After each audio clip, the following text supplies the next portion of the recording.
President Trump arriving at the White House in January, followed by a military aide carrying the football with nuclear codes. Stephen CrowleyThe New York Times don't say that we weren't warned.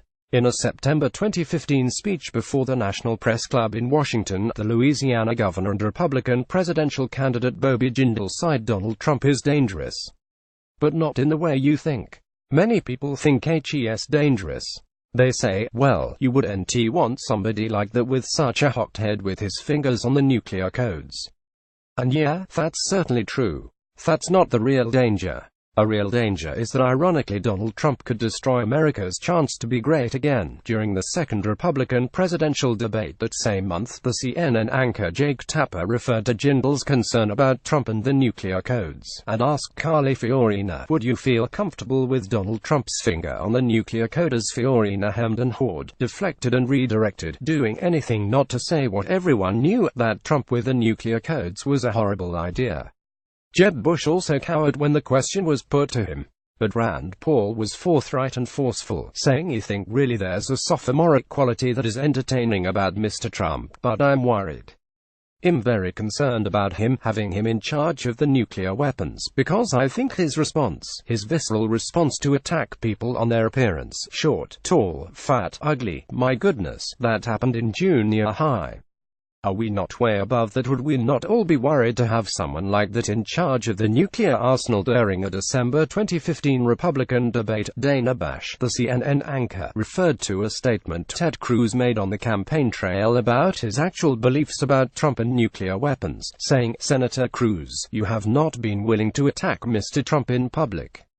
She continued, but you did question his judgment in having control of America's nuclear arsenal during a private meeting with supporters, Hillary Clinton warned during the campaign. In a foreign policy speech in June 2016, this is not someone who should ever have the nuclear codes, because it's not hard to imagine Donald Trump leading us into a war just because somebody got under his very thin skin. In July 2016, Tony Schwartz, Trump's ghostwriter for his best-selling memoir The Art of the Deal, revealed to The New Yorker, I feel a deep sense of remorse that I contributed to presenting Trump in a way that brought him wider attention and made him more appealing than he is. He continued, I genuinely believe that if Trump wins and gets the nuclear codes, there is an excellent possibility it will lead to the end of civilization. That same month, Gov. Terry McAuliffe of Virginia warned at the Democratic National Convention about giving the nuclear codes to a man who praises Vladimir Putin and Saddam Hussein. In August 2016, a Republican representative, Richard Hanna of New York, endorsed Hillary Clinton because, as he put it, I think Trump is a national embarrassment. Is he really the guy you want to have the nuclear codes? By the time Clinton had her first debate against Trump, she had sharpened this nuclear attack line, but something about it still felt dull. A man who can be provoked by a tweet should not have his fingers anywhere near the nuclear codes. Something about all these warnings, while true, felt another time like they were happening during the Cold War, rather than tailored for an election about the culture wars. Still, a Fox News poll conducted a month before the election found that voters overwhelmingly trusted Clinton to do a better job making decisions about using nuclear weapons. But enough Americans looked past these warnings, just as they pushed past so many others, to hand Trump the election. After all, the nuclear question was theoretical and academic. Right now, it wasn't. In fact, after the election, concern about Trump controlling our nuclear arsenal only congealed.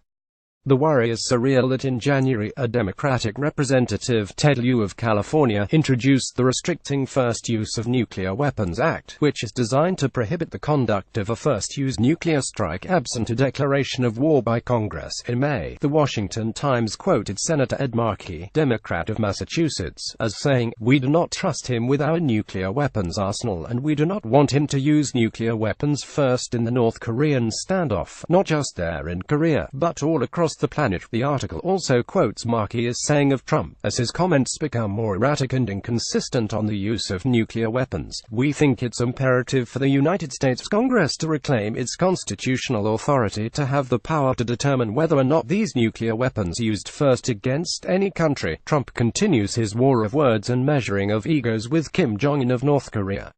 While I still find the threat of a nuclear strike remote, it grows less and less remote with every passing day and every insult. Kim Jong-un is irrational and unhinged, but so is Trump.